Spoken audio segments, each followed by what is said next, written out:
Friends ma'am hojik Middle East tawriba war sigi matangda koi important oiba update khara yengminasi ahanbada hojik lerise hoige Israel gi side tege Lebanon gi mafum kaya amada ngasigi oina gi acho ba town city sing aduga khungang kaya duso akoigi air strike tawrakanda Lebanon gi manungda praja kaya ama sibagi adagi asopan yawbagi wari si yawre ko aduga masigi mathakta muka hoige Lebanon gi manungda gi so Hezbollah na rocket kaya ka phalaga hojik Israel gi mafung karada dumaina rocket strike tawraga Israel side so asok paduga si basu yawbagi pau so dum palle ko aduna hajul le si gi Lebanon manung do yamne Lebanon ga Israel kan khale se masi kamain tawge kanda Israel gi khoi idf kamu se hana makoina khoi lam khara su Lebanon gi south thang khara masu moi hana de loksil invest tawraga leibne ko adu haji adu gi mathakta mukhoi litani river nam lei hayaba aidi Lebanon ga Israel ga taina ba mafam da river amani ko adu gi river se sigi wang mada hana leram bane ba adu bo ngasi degi river sidagi harib turen sidagi lansil laga muka hena khoi idf ki personnel sing ji Lebanon gi manung gi side chang khre ba ko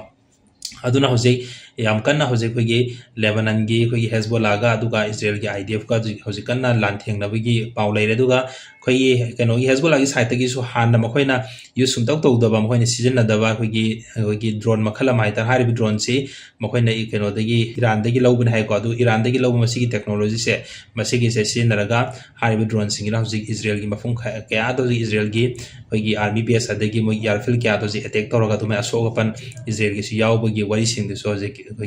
Middle East laiba media kya da phongdo e dumaina aduga hojik makha tabado hojik leiri se khoi Gaza se tasembagi di mahoi se mamang sahi 2025 ki October dagi ceasefire lai khramne Israel ga aduga Gaza ga se adu ceasefire lai ga so ceasefire lai na Israel gi side ge dum khoi bombing taw lep te ko bombing taw yamna hana gumna kan badin na tab adu no mai khara taw bai tare aduna hojik sun bombing taw lep tab no mai khara dum mi si sibagi paw si lai ko aduna tasembagi da hojik tawriba Gaza ga khoi Israel ga tawriba ceasefire se asi ceasefire oi da bugumane Israel na tonu matawar lai aduga ngasagi Gaza gi publishing se hat paduga ngasai publishing se moji laiba ya da bi da masana sa sakishano habagi wakhal da ne ko Israel na hojik Gaza gi tawrise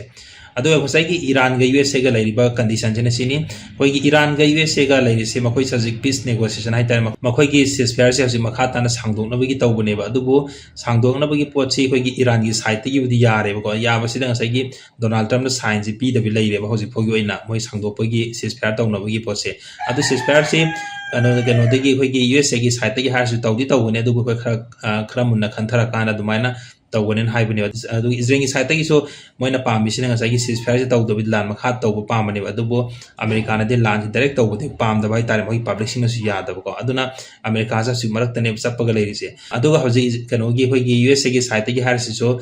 makhoi gi leiri ba Iran gi makhoi gi kano se khoi gi nuclear bomb sanin taw se si pot se sumsa sahalui ha du ne ko habi di moina taw di demand si maruina makhoi gi uranium han da gi Iran gi lai gi uranium se si uranium se bithora ko du ne ba kano na pam se USA na pam se makhoi da bithora ko du ne ba adugo kano gi khoi gi ngasi gi ona su Iran gi side gi phongdo khre bai di akhoi da lai ba uranium se si di amu khanna kai donung da khoina USA da pi ba khan di khalu na khoina $1 trillion pi ra ga se uranium si da khoina na khoi da kai donung da khusin na roi na du maina phongdo khre ba ko aduna hoje uranium gi pot se si di khoi gi Iran go ina masida wari sa ba so ya dre ko si matang di adu ato pa lai ba problem sing da di wari sa ra ga du maina negotiation proxy na hai gi wari du budi Iran gi side gi yaure du makhoi da nuclear bomb gi na traga nuclear gi makhoi da lai nuclear material se si di pitho pa gi wari si di Iran na wari sa ba ya de ba ko hoji phogi oina aduga nakala moram da hoji khoi gi Russia gi Ukraine gi tawri ba lan se si chu phana koi re aduga mioi million gi mathak ta khoi Russia am si Ukraine ani mok si pullaga army million am gi mathak ta si gram ne ko hoji phoba da aduda hoji lai si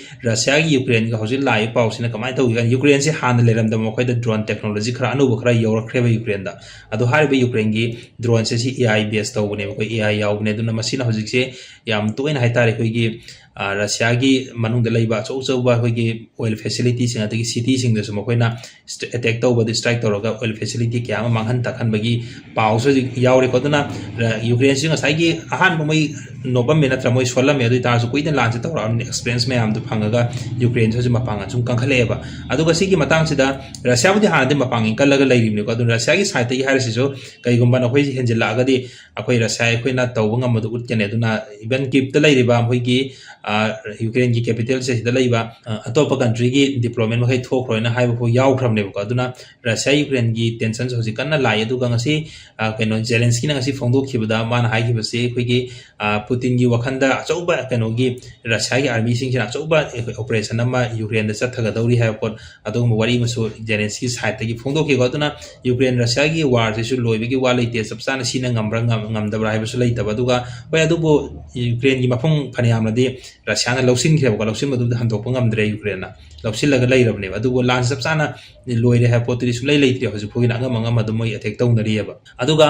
नहान सी खोइगी NATO की country मो Riba Romania से हार Romania सिदा Russia ने attack तौ drone attack तौरगा अदुमाइना मियोइ करा खरा सिबगी अदगी सोपगी पाउ याउखिबनेबा अदु मयामना नाइनरुबने हबदी नेटो की कंट्री अमदे अटैक तौरबने नेटो की कंट्री म्यामसु ओमसिलगा रशिया दा लान तौगदरना अदुबो असि खोइगी रोमानिया की प्राइम मिनिस्टर से माना फोंदोखिबदा माना रशिया से कनग्रे हबदी नहान अखोइदा रशिया तौरखिब अटैक तौ मदु अखोइदा अटैक तौगे तौबनति मदु सोइबदगी अखोइदा तौरखिबनेना दुमाइना कनग्रेबको अदुना आइगा कनोगदी पुतिनगदी यामना फब मरी लेने अदुना माना कैदुनुंदा अखोइदा रोमानिया दे अटैक तौरोय लान तौरोय मागिदि सोइबदि तौरपनेना दुमाइना रोमानिया की प्राइम मिनिस्टर ना हाइखरेबको अदुना हजिक लैरिबा नेटो की कंट्री में यूएसए फ्रांस जर्मनी मैम से मखोय हजिक तुमिन लाइना खै सगी अटैक तौरिबा रोमानिया मसादुना अदुमाइना हाइदोराउनी नातो पसिंग कै हाइरोनिको अदुना अदुगी साइतुम रोमानिया गा हजिक अदगी केनोगा रशिया गा खरा सागललंबदो अदुगी दो पोतो खै इंथरेको हजिक योनदी अदुगा डोनाल्ड ट्रम्प फोंदोखिबा मना सुमाइन हाय करिगुम्बा कनो से हुई यूरानियम से कोई ईरान दे लेरु यूरानियम से यूरानियम से कईगुम्बा अखोइदा पीरगदि अखोइना अखोइगी ईरान दा थमलंबा every types of every kinds of अखोइगी सैंक्शन मयाम दा अदु इसिंग लौथोकने अदुगा अहेनबा तोंगान बे in terms of billion dollar दसु मखोइदा पीरग ईरान दा पीगने अदु मखोइ इंफ्रास्ट्रक्चर डेवलप तोहनगने काइना दुमाइना ट्रम्प दे साइड तगी फोंदो इगो अदुबो कनो ईरान की साइड तगी दी ट्रम्प हाइ वासी मवासु लौबीद्रबने वाइदि मा पंगांगांबगी मोंग द लाइरेबा ट्रम्प से अदु ईरान दि सुता ताद्रेबो हजि फोगि वेनदि अदुगा नहान से नमी हुमनी मरीनी की ममांग दा कोइगी यूएसए ना हान बदा कोइगी कनोगी ईरान की मफुं खरादी यार स्ट्राइक तौखिदना अदुगी मतुंगदा खुद हन खिबने ईरान अब खुदक तम खुद हन बने कुवेत ता लैबा कोइ यूएसए की आर्मी बेस अमदा खुद हन खिबने अदु मतमदा खंगी दे हेदि क्याम याम सोपन यावी खोलहबी पाउस दि खंगिदबने मतमदा हेदि कनोगी यूएसए की आर्मी क्याम सोके अदु ngasi अनौब रिपोर्ट अमदा लाइसिना हजिकी ईरान ना कोइ आर्मी बेस दा यूएसए की आर्मी बेस खुद हन बदा कोई हजिक यामना सोप पनबगी वरी खरा याव लाएब ngasi गनो कादुगा यूएस आर्मी मंगा से कोई 5 यूएस आर्मी से मखोइ सोप पन याव हेबगी वरी mi याव दु MQ9 रिपर ड्रोन अम लाइनि अन तांग भै ताइ मिलियन डॉलर पीबा दुंबा ड्रोन तांग होगी एयरक्राफ्ट फाइटर जेट अमनि को मासो अदु हारिबा ड्रोन दुसो हारिबा ईरान खुद हनबा दुदा दुमाइना यारबेस ता काइबदी याव फेना लैबा अदुना सिगी यूएस हजिक कीरग लैरिन हेबदी मखोइना कैनोम तौगान ईरान ना मखोइना हंगलगा खुद हनबगी ngambagi चांग से मखोइना खांगथ्रमनि यूएस हजिक लान ता सेंग चंग कीरे इजराइल चंग कीरे यूएस चंग कीरग लैरबनेबको अदुगा ngasagi CNN reports की मतुंग इन हारिसे कैनो द ईरान दा लैखिबा मखोइगी कोई मिसाइल नत्र ड्रोन मैम तो हजे हजे 90% मखोइ दम यूज तौरी 90% से मखोइ द हानगी लैरमबदुदगी 90% लैरे तो ओनली 10% तनी नाने कोइ लान तौदे सिजनखिबदु हायबा अदु यामना तौखरब लान दुदा कापथोकनख्रे मैम दुदा 90% लेम होरोगदी इदि किफम थोइदना अमेरिकानो सो दगी इजराइल सो अदुना नि को लान से हनबंगम दबिदा लैरे ngasai ku ak taro nakan nakan du wakai taro US गा इजराइल ने लैसे सबसाने लान तौबदि ngamdre मरमदि मगुंदु खंगनरबनि ना लान तौबदि ngamdre दना अदुना वरी से मिडल ईस्ट की वरी से हजिक नुंगाइरि को अदो मखा ताबा वीडियो सिंसु मयाम दम शेयर तौरके अदुगा चैनल सिदा नौना संबिर कोइ सिनाउ सिंना चैनल सिबसु सब्सक्राइब तौसिन बिरामो अदुदि नेक्स्ट की वीडियो दम मयाम पुनम थेंगनरसे